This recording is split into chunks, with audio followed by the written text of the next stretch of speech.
Halo teman-teman semua, balik lagi di channel Kang IT. Jadi di video kali ini kita bakal bikin demo sistem, yaitu sistem penjualan ya guys ya. Jadi di sini gue bakal ngedemoin sistem penjualan yang gue jual di toko Kang IT. Jadi langsung aja kita ke cara penggunaannya.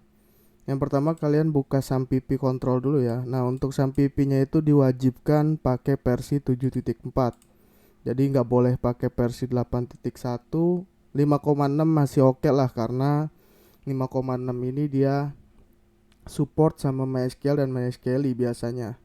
Tapi kalau rekomendasi dari gua ya pakainya yang 7,4. Jadi kalian kalau misalkan udah pakai yang 7,4, running dulu nih ininya Apache sama MySQL. Nah, kemudian setelah itu filenya kita copy ke htdoc yang ada di Sampipi, kita ekstrak filenya. Nah, kemudian di sini di folder peminjaman ini, di folder database-nya ada namanya DB peminjaman. Jadi pertama kita buat dulu DB peminjamannya di sini di localhost, kemudian kita new database peminjaman.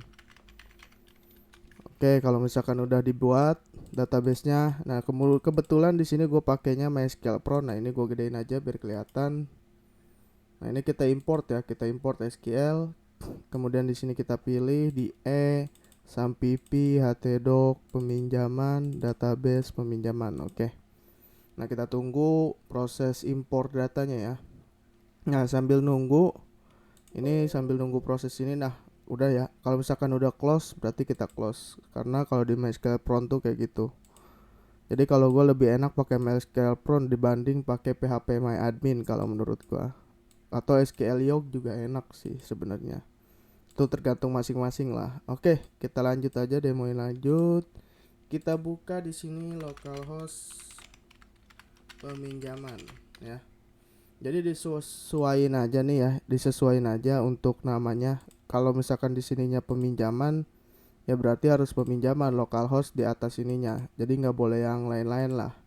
Jadi kalau misalkan ya peminjaman satu, peminjaman dua, ya harus peminjaman satu atau peminjaman dua.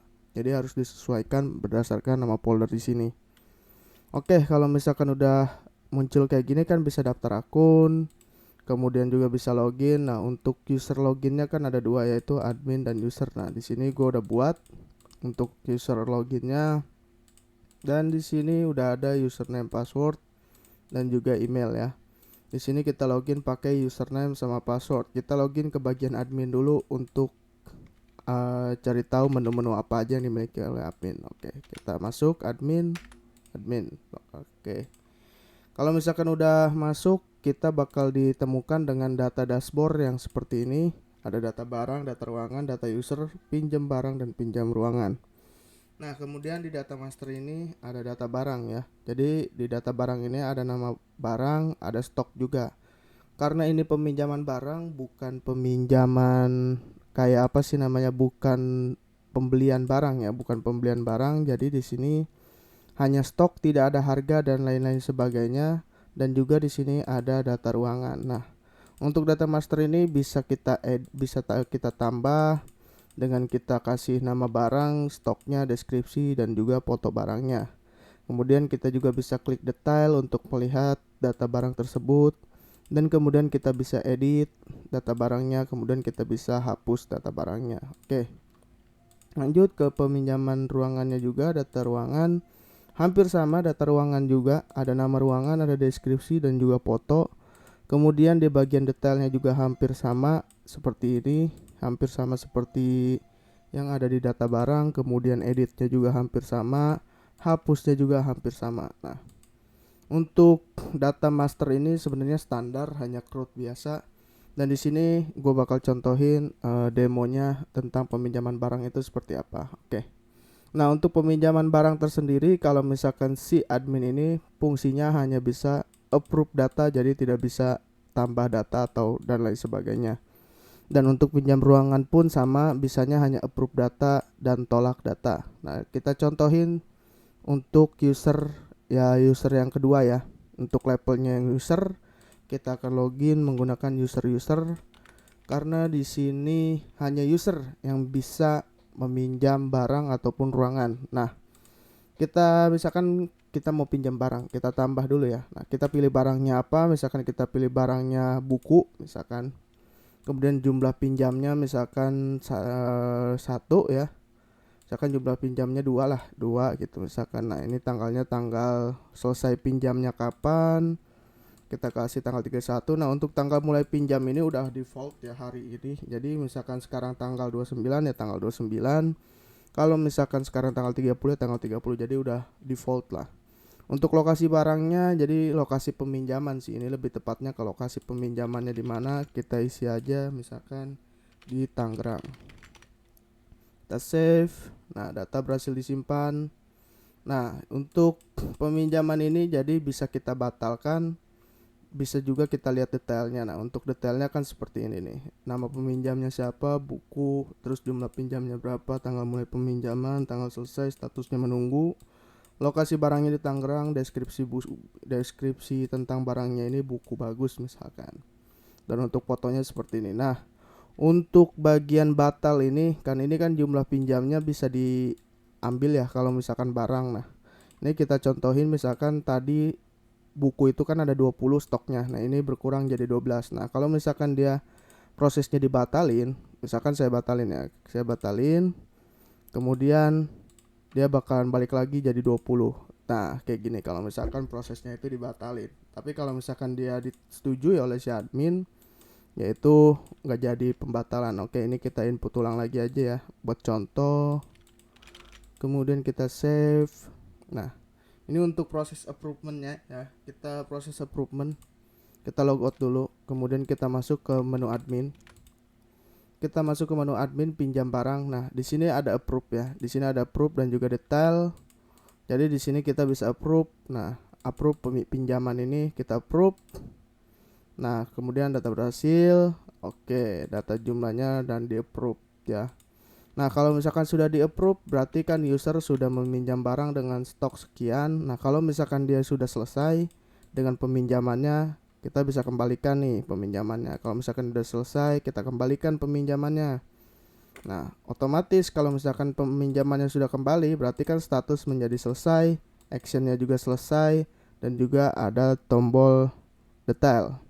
Kemudian di database juga akan menjadi 20 lagi. Seperti itu. Jadi kembali ke stok awal lah. Hampir sama dengan pinjam ruangan juga ya. Hampir sama dengan pinjam ruangan. Jadi kalau pinjam ruangan ini agak berbeda dengan yang lain lah. Agak berbeda karena di pinjam ruangan ini ada yang namanya status. Nah, ini status dipinjam dan statusnya free. Kalau misalkan dia statusnya dipinjam, berarti di sininya nggak muncul. Jadi hanya status gedung yang free aja yang muncul. Jadi kalau misalkan dia kan kayak ini nih, contoh nih kayak ini nih, gedung A nih. Nah, ini gedung A kan masih di booking nih. Jadi kalau misalkan dia udah di booking, dia udah nggak bisa dipinjam lagi. Tinggal disetujui atau enggak. Nanti kalau misalkan dia sedang dipakai, jadi nggak bisa di booking lagi gitu. Tujuan dari data peminjaman ini kan sebenarnya yang pertama untuk booking peminjamannya dulu lah. Untuk nanti persetujuan kan dilakukan oleh si admin. Oke, kita lanjut. Misalkan kita pilih ruangan, kita pilih gedung B ya. Kita pilih gedung B, deskripsinya juga sudah ada, gedung B bagus. Kemudian kita pilih tanggal selesai pinjamnya kapan, misalkan tanggal 31, kemudian kita save. Nah, kalau misalkan ini hampir sama, kalau misalkan kita batalin nanti status dari si gedung B ini bakalan jadi free lagi. Nah, ini kan kita ini berubah nih jadi dipinjam. Jadi kalau misalkan ini kita batalin, misalkan saya contohin. Nah, ini kemudian jadi statusnya free lagi. Oke.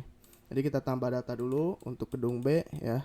Kita contoh dulu untuk gedung B, kemudian 31 kita save.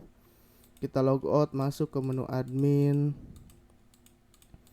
Kita masuk ke menu admin, kita login, kita ke pinjam ruangan, kita approve ya, kita approve. Oke. Kemudian setelah di approve kita logout dan kemudian kita balik lagi ke menu user. Nah, kalau misalkan dia di approve berarti kan statusnya masih jadi dipinjam. Kalau misalkan dia sudah selesai, kita klik kembalikan. Nah, kita kembalikan peminjaman, kemudian kita kembalikan juga peminjaman. Oke. Kemudian statusnya jadi free lagi. Dan kalau misalkan sudah free semua, gedungnya bakal muncul lagi. Ini gedung A, ini gedung B. Oke, mungkin cukup sekian untuk demo sistem peminjaman ruangan dan peminjaman barang.